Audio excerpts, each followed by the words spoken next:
Привет, это Владарович. Герой сюжета Матео Спиназолла не только делает безумные вещи на турниках, но у него еще и особая философия и подход к калистенике в целом. То, что он делает, даже не всегда можно назвать воркаутом, это смесь разных движений. А его суставы кажутся резиновыми, ведь выдержать подобные нагрузки на протяжении более 10 лет сможет далеко не каждый человек. Давайте узнаем историю атлета и его достижений подробнее. Атлет спит в каждом из нас, и я его разбужу. Когда впервые Матео пошел в тренажерный зал, чтобы банально подкачаться, то даже не мог подтянуться.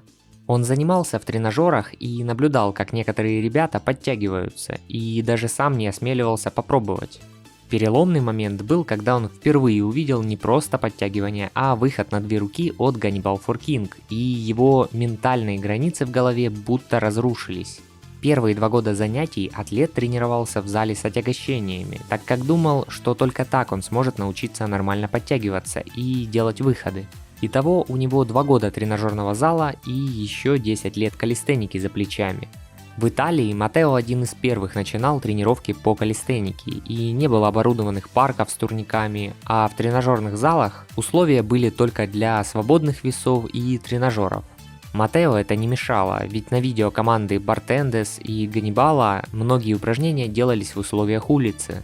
Так наш герой подстраивал тренировки под условия обычных парков, детских площадок и других мест, не предназначенных для тренировок. Только спустя 2 года занятий появились первые спортплощадки в Италии.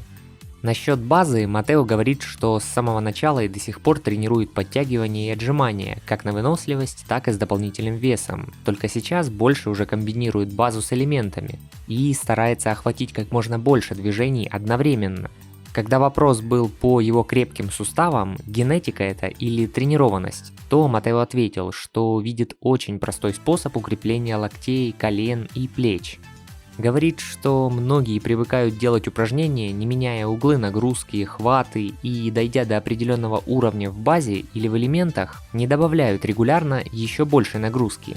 Это могут быть и непривычные упражнения, и использование отягощений. Таким образом, Матео каждый раз меняет что-то на тренировке, и когда был последний раз у доктора на обследованиях, тот ему сказал, что плечи, локти достаточно укреплены мышцами вокруг, и это защищает его от возможных воспалений. Постоянное разнообразие и прогрессия нагрузок, много статических элементов и упражнений с резиновыми петлями под разными углами, ну и отдых. Любимый снаряд у Матео – это кольца. Он говорил, что был бы выбор между спортивным инвентарем, то точно кольца были бы на первом месте. Передний вис на одной руке, крест, отжимания и много других разновидностей упражнений, на которые хватит фантазии. Все это можно делать на кольцах. Чтобы просто удержаться на них в упоре, уже нужно немало сил. Не говоря про выполнение сложнейших элементов гимнастики, например, самолет. Для начинающих Матео советует прижимать руки к корпусу, тогда не будет так раскачивать, и стоит научиться хотя бы 20-30 раз отжиматься на них и удерживать секунд 30 уголок, прежде чем приступать к более сложным элементам.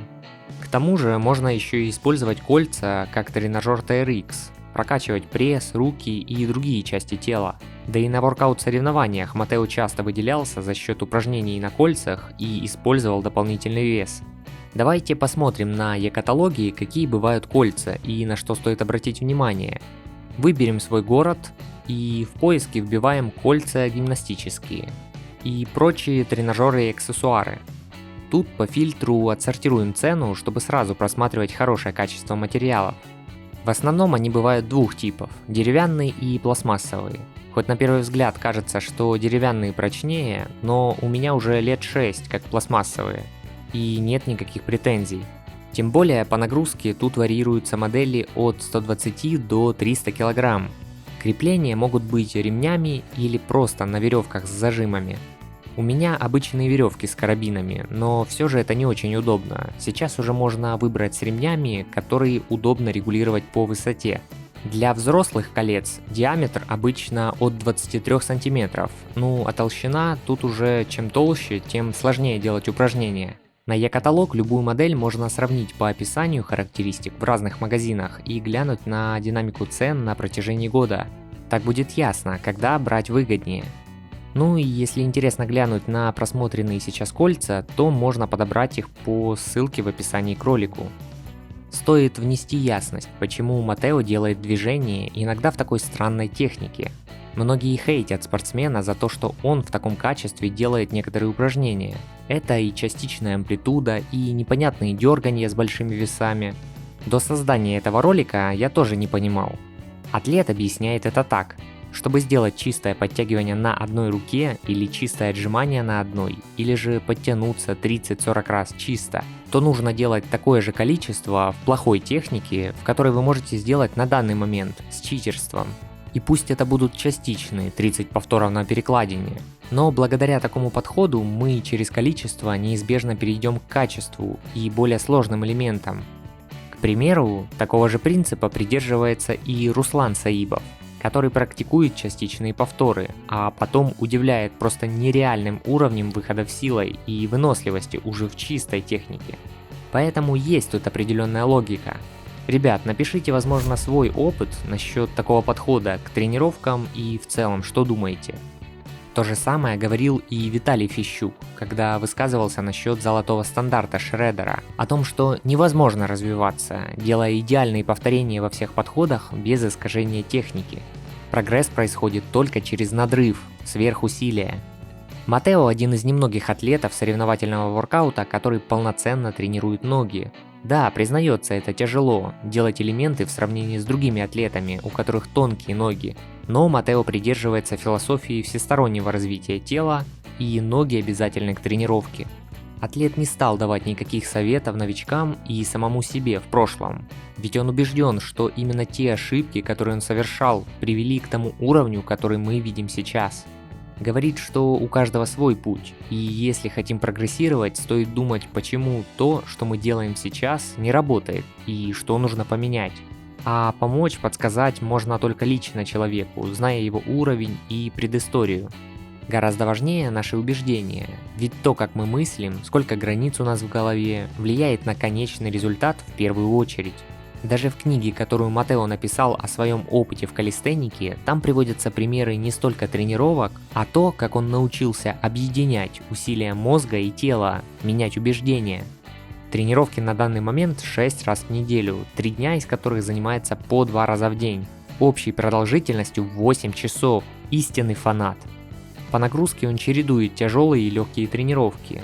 Также отдыхает, если чувствует интуитивно, что нужно сделать дополнительный перерыв.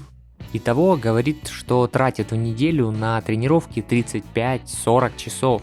Это же как минимальная рабочая неделя взрослого человека, с ума сойти. А начинал Матео с 3 тренировок в неделю по 2 часа, и потом постепенно поднимал объем нагрузки. Питание. Тут Матео говорит, что с учетом того, как много он тренируется, у него практически каждый день как чит-дэй. Ведь нужно много энергии, чтобы восполнить такие потери, но важно заметить, что Матео не имеет в виду ежедневные сладости, печенье и так далее. Просто он кушает повышенными порциями чистую еду, но и разбавляет, конечно, сладостями, быстрыми углеводами. От многих марафонцев, триатлонистов можно услышать, как они заедают сладостями и напитками свои тренировки и особенно на дистанции. Кстати, если наберем 300 лайков, я сделаю разбор лучших батлов Спинозоллы и, скажем, Ларосы, о котором еще поговорим. Поэтому жду твой палец вверх и нажатый колокольчик на пункт «Все уведомления», чтобы не пропускать новые ролики. Если хочешь узнать, что Матео думает об Андреа Лароса, с которым у него было заядлое соперничество в финалах чемпионата Италии, и что он делал для победы, то заглядывай в телеграм-канал Владерович по ссылке в описании и читай историю. Кроме того, через 1-2 дня я публикую там аудиоверсию в виде подкаста для этого выпуска. Можно будет удобно послушать историю атлета в любом месте в наушниках. Подписывайся туда, там тоже регулярный контент. Насчет поставленных целей на 2021 Спинозола говорит, что всегда есть одно стремление – улучшать все то, чем занимается. Это скорее подход к жизни про путь, чем про результат. Хотя и результаты у него не слабые. Мы привыкли слышать, что цели нужно ставить конкретные, но Матео желает всем не думать в стиле «хочу 50 подтягиваний». Да, это может быть очень много для кого-то и вполне достижимая цель. Но это тоже своего рода рамки и ограничения.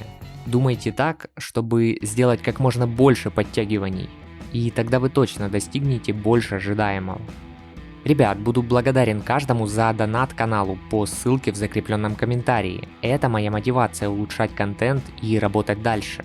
К тому же, донатору я отправлю свою электронную книгу по воркауту, поэтому прикрепляйте и ваши соцсети.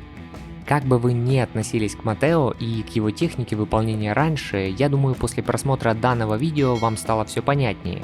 И о его странной технике, и о том, что в целом движет спортсменом. Поэтому делись роликом с друзьями. Соцсети Матео я оставлю в описании. Автор сюжета я, Владарович. Разбуди в себе атлета.